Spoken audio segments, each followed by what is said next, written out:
ಹೋಟೆಲ್ಗಳಲ್ಲಿ ಮಾಡುವಂಥ ಉದ್ದಿನವಡೆಯನ್ನು ಮನೆಯಲ್ಲೇ ಹೇಗೆ ಮಾಡೋದು ಅಂತ ಈ ವಿಡಿಯೋದಲ್ಲಿ ನೋಡೋಣ. ನಾನು ಅಕ್ಷತಾ, ಕೋಟೆನಾಡು ರೆಸಿಪೀಸ್ ಚಾನಲ್ಗೆ ಸ್ವಾಗತ. 1 ಕಪ್ಪು ಉದ್ದಿನಬೇಳೆಯನ್ನು ಚೆನ್ನಾಗಿ ತೊಳೆದು ಒಂದು ರಾತ್ರಿ ನೆನೆಸಿಡಬೇಕು. ತಿರುಗಿ ದಿನ ಬೆಳಗ್ಗೆ ಅದರಲ್ಲಿರೋ ನೀರನ್ನೆಲ್ಲ ಸೋಸಿ ಬೇರೆ ನೀರು ಹಾಕ್ಕೊಂಡು ಚೆನ್ನಾಗಿ ತೊಳೆದು ಒಂದು ಮಿಕ್ಸಿ ಜಾರಲ್ಲಿ ಉದ್ದಿನಬೇಳೆ ಎಲ್ಲ ಹಾಕ್ಬಿಟ್ಟು ಅದನ್ನು ಚೆನ್ನಾಗಿ ರುಬ್ಕೊಳ್ಳೋಣ. ಬೇಕಾದರೆ ಸ್ವಲ್ಪ ನೀರು ಹಾಕ್ಕೊಳ್ಳಿ, ಇಲ್ಲ ಅಂದರೆ ಬೇಡ. ಹಿಟ್ಟು ಈ ಹದದಲ್ಲಿ ಇರಬೇಕು, ತುಂಬ ತೆಳ್ಳಗೆ ಆಗಬಾರ್ದು. ಅದನ್ನು ಒಂದು ಬೌಲಿಗೆ ಹಾಕ್ಕೊಂಡು ಒಂದು ಸ್ಪೂನ್ ಸಹಾಯದಿಂದ ಚೆನ್ನಾಗಿ ಕಲಿಸ್ಬೇಕು. ಎಷ್ಟು ಚೆನ್ನಾಗಿ ಕಲಿಸ್ತೀರೋ ಅಷ್ಟು ಚೆನ್ನಾಗೇ ಬರುತ್ತೆ. ಹಿಟ್ಟು ಸರಿಯಾಗಿ ಹದದಲ್ಲಿದೆ ಅಂದರೆ ಒಂದು ಬೌಲಿಗೆ ನೀರು ಹಾಕ್ಕೊಂಡು ಹಿಟ್ಟನ್ನು ಈ ರೀತಿ ಹಾಕಿ, ಆ ಹಿಟ್ಟು ಮೇಲ್ಗಡೆ ತೇಲ್ತಾ ಇದ್ದರೆ ಉದ್ದಿನ ವಡೆ ಚೆನ್ನಾಗಿ ಬರುತ್ತೆ ಅಂತ.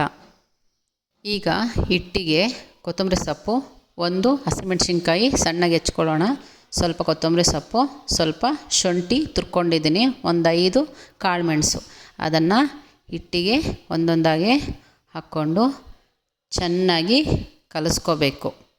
ಹೇಗೆ ಕಲಿಸ್ಕೋಬೇಕು ಅಂದರೆ ಎಷ್ಟು ಬೀಟ್ ಮಾಡ್ಕೊತೀರೋ ಅಷ್ಟು ಹಿಟ್ಟು ಚೆನ್ನಾಗಾಗುತ್ತೆ. ಆಗ ಉದ್ದಿನ ವಡೆ ಚೆನ್ನಾಗಿ ಉಬ್ಬಿ ಬರುತ್ತೆ. ಹಿಟ್ಟು ಯಾವಾಗಲೂ ಗಟ್ಟಿ ಇರಬೇಕು, ತೆಳ್ಳಗೆ ಮಾಡ್ಕೋಬೇಡಿ. ಅದಕ್ಕೆ 1 ಸ್ಪೂನ್ ಅಕ್ಕಿ ಹಿಟ್ಟು ಹಾಕ್ಕೊಳ್ಳಿ, ಆವಾಗ ಉದ್ದಿನ ವಡೆ ಗರಿ ಗರಿಯಾಗಿ ಬರುತ್ತೆ. ಅಕ್ಕಿ ಹಿಟ್ಟು ಹಾಕ್ಕೊಂಡು ಚೆನ್ನಾಗಿ ಕಲಿಸ್ಕೊಳ್ಳೋಣ. ನೋಡಿ, ಈ ರೀತಿ ಹಿಟ್ಟು ಗಟ್ಟಿ ಇರಬೇಕು. ಗಟ್ಟಿ ಇದೆ ಅಂತ ಮತ್ತೆ ನೀರು ಹಾಕ್ಕೋಬೇಡಿ. ಅದಕ್ಕೆ ಸ್ವಲ್ಪ ಸೋಡಾ ಪುಡಿ ಮತ್ತು ರುಚಿಗೆ ತಕ್ಕಷ್ಟು ಉಪ್ಪು ಹಾಕ್ಕೊಂಡು ಚೆನ್ನಾಗಿ ಕಲಿಸ್ಕೊಳ್ಳೋಣ. ಒಂದು ಸ್ಟವ್ ಮೇಲೆ ಎಣ್ಣೆನ ಕಾಯೋದಕ್ಕಿಡೋಣ. ಎಣ್ಣೆ ಕಾದ ನಂತರ ಹಿಟ್ಟನ್ನು ಸ್ವಲ್ಪ ಹಾಕಿ ನೋಡಿ. ಎಣ್ಣೆ ಕಾದಿದ್ದರೆ ಅದಕ್ಕೀಗ ಉದ್ದಿನ ವಡೆ ಹಾಕೋಣ.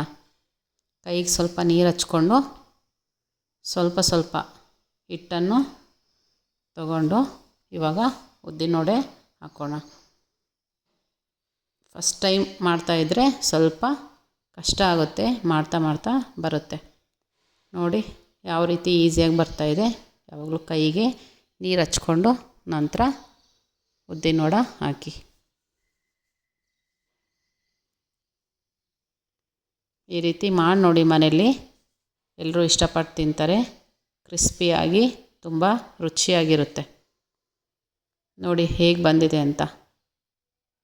ಸೋಡಾನ ಸ್ವಲ್ಪ ಹಾಕ್ಕೊಳ್ಳಿ, ಇಷ್ಟ ಇಲ್ಲ ಅಂದರೆ ಸ್ಕಿಪ್ ಮಾಡ್ಕೋಬೋದು. ನೋಡಿ ಕಲರ್ ನೋಡಿ ಎಷ್ಟು ಚೆನ್ನಾಗಿ ಬಂದಿದೆ.